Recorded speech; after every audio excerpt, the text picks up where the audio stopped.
Good morning students. मैं doctor Ranjita Pandey, assistant professor, Saint Wilfred's teachers training college. आज के इस ऑनलाइन सेशन में बीएड द्वितीय वर्ष के ज्ञान एवं पाठ्यक्रम विषय की प्रथम इकाई पर आपसे चर्चा करूंगी। इसकी प्रथम इकाई है बालक में ज्ञान का निर्माण। इसका पहला टॉपिक जो कि हम पढ़ने वाले हैं वह है ज्ञान के स्रोत, अनुभवजन्य ज्ञान बनाम प्रकट ज्ञान। ज्ञान के स्रोतों के विषय में हम पिछली कक्षा में पढ़ चुके हैं, लेकिन फिर भी इन पर एक बार दोहरान कार्य आवश्यक है, जिससे हम उन सभी के बारे में फिर से जान सकें। ज्ञान के स्रोतों में सबसे पहले हैं प्राथमिक स्रोत। प्राथमिक स्रोतों के अंतर्गत सबसे पहले हमारी इंद्रियां आती हैं। इंद्रियां ही सर्वप्रथम हमें सभी वस्तुओं से परिचित कराती हैं, इसीलिए इन्हें प्राथमिक स्रोत कहा गया है। इन्हीं के द्वारा हम सभी चीज़ों के बारे में सीख पाते हैं। अगला है द्वितीयक स्रोत, जो कि दो भागों में विभक्त है। पहला है प्रामाणिक स्रोत और दूसरा है अप्रामाणिक स्रोत।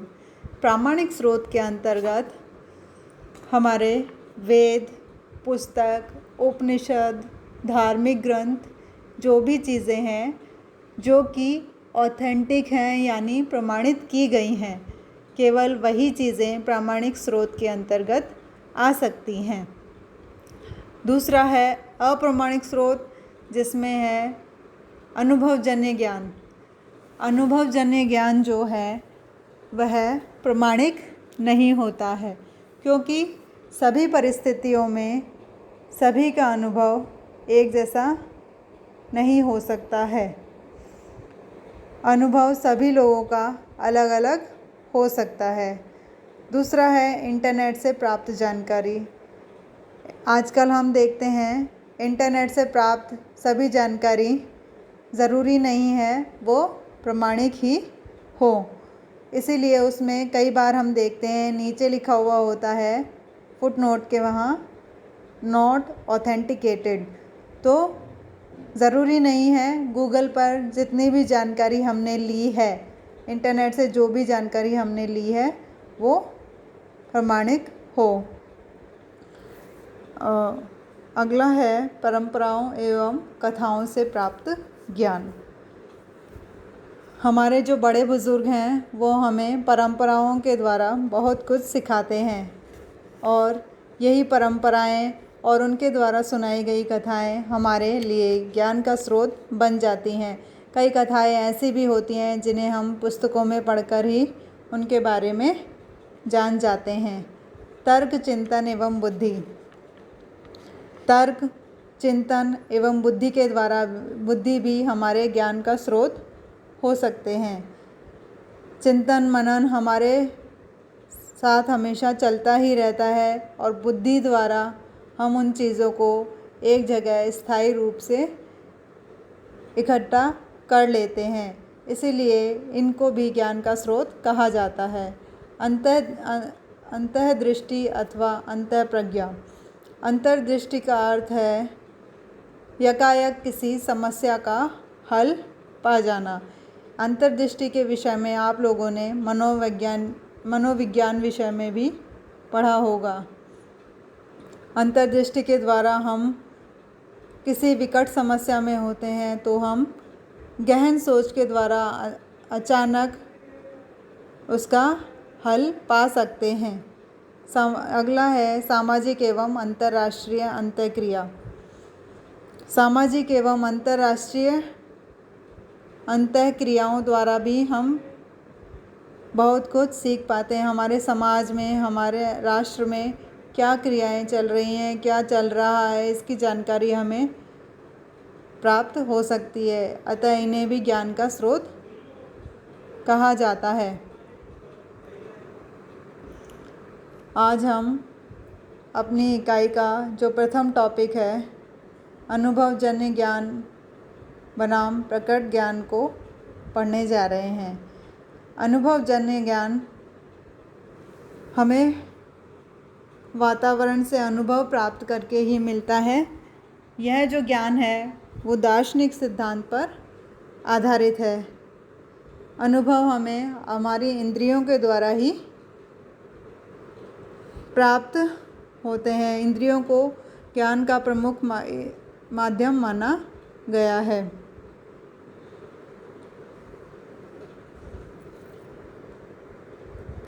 बर्कले के अनुसार अनुभववाद को ज्ञान में प्रमुख माना है। उसके अनुसार व्यक्ति द्वारा किसी वस्तु या व्यवस्था के प्रति जो अनुभव किया जाता है वह ज्ञान सत्य एवं प्रामाणिक होता है, क्योंकि व्यक्ति जो कुछ भी अनुभव करता है वह उस वस्तु का गुण नहीं होता है, वरन वह ज्ञाता के द्वारा अनुभव किया जाने वाला गुण होता है। इस अनुभव को संदेह की दृष्टि में नहीं रखा जा सकता, क्योंकि अनुभव ही ज्ञान का सत्य स्वरूप होता है। ये जो बात है ये बिल्कुल ठीक कही गई है कि अनुभव ही ज्ञान का सत्य स्वरूप होता है, परंतु प्रत्येक व्यक्ति द्वारा जो अनुभव किया जाता है ज़रूरी नहीं है वही प्रमाणिक हो। इसके लिए भी कोई ज्ञाता जो व्यक्ति होते हैं उनको कोई विशेष परिस्थिति या कोई विशेष वस्तु का अध्ययन करने के लिए दिया जाता है, तो वो अगर हम बहुत सारे व्यक्तियों को देते हैं और फिर जो अनुभव किया जाता है वह प्रमाण के रूप में हमारे समक्ष आ जाता है। इसलिए कहा गया है कि अनुभवजन्य जो ज्ञान है वह प्रामाणिक एवं सत्य होता है। अनुभववाद के प्रमुख समर्थक हॉब्स एवं बर्कले, ह्यूम तथा हार्टले माने गए हैं। यह तो अनुभवजन्य ज्ञान की बात रही।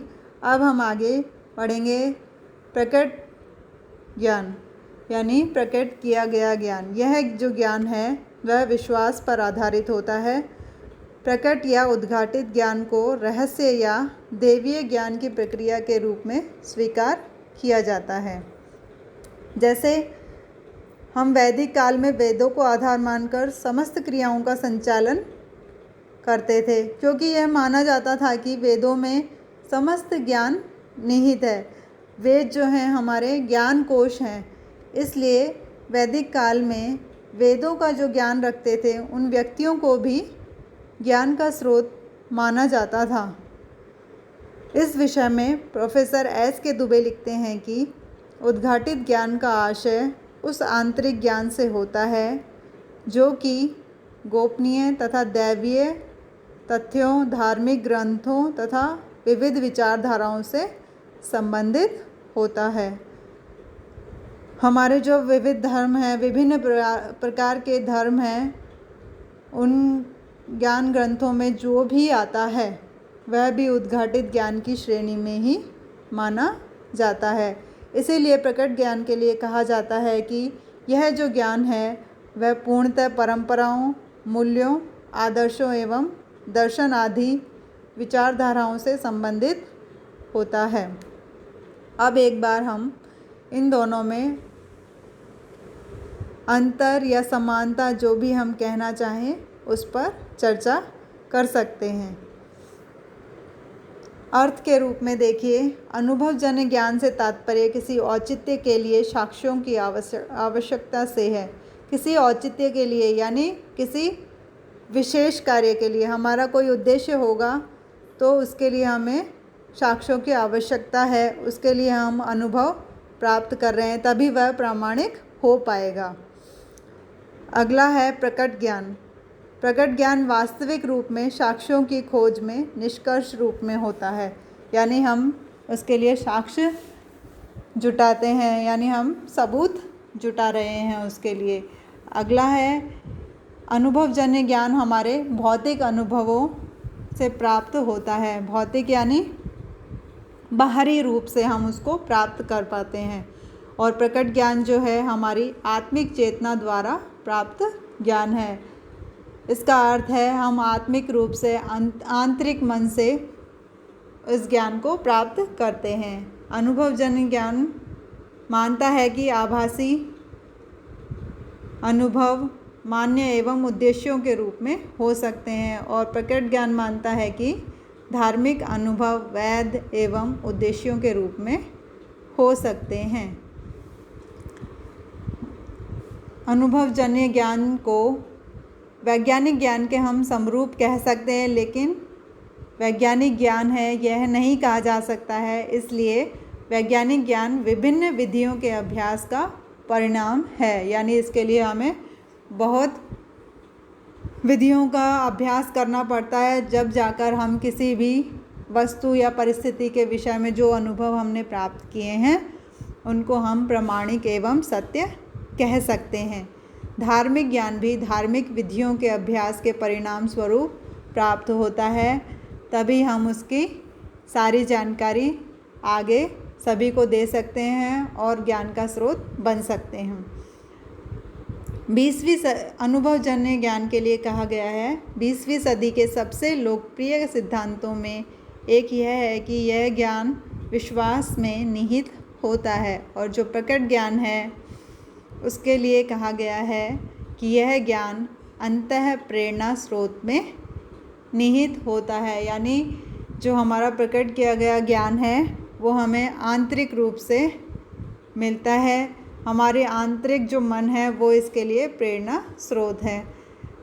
तो स्टूडेंट्स, आज का हमारा ये टॉपिक यहीं समाप्त होता है। अगली क्लास में हम अगले टॉपिक के साथ फिर मिलेंगे। धन्यवाद।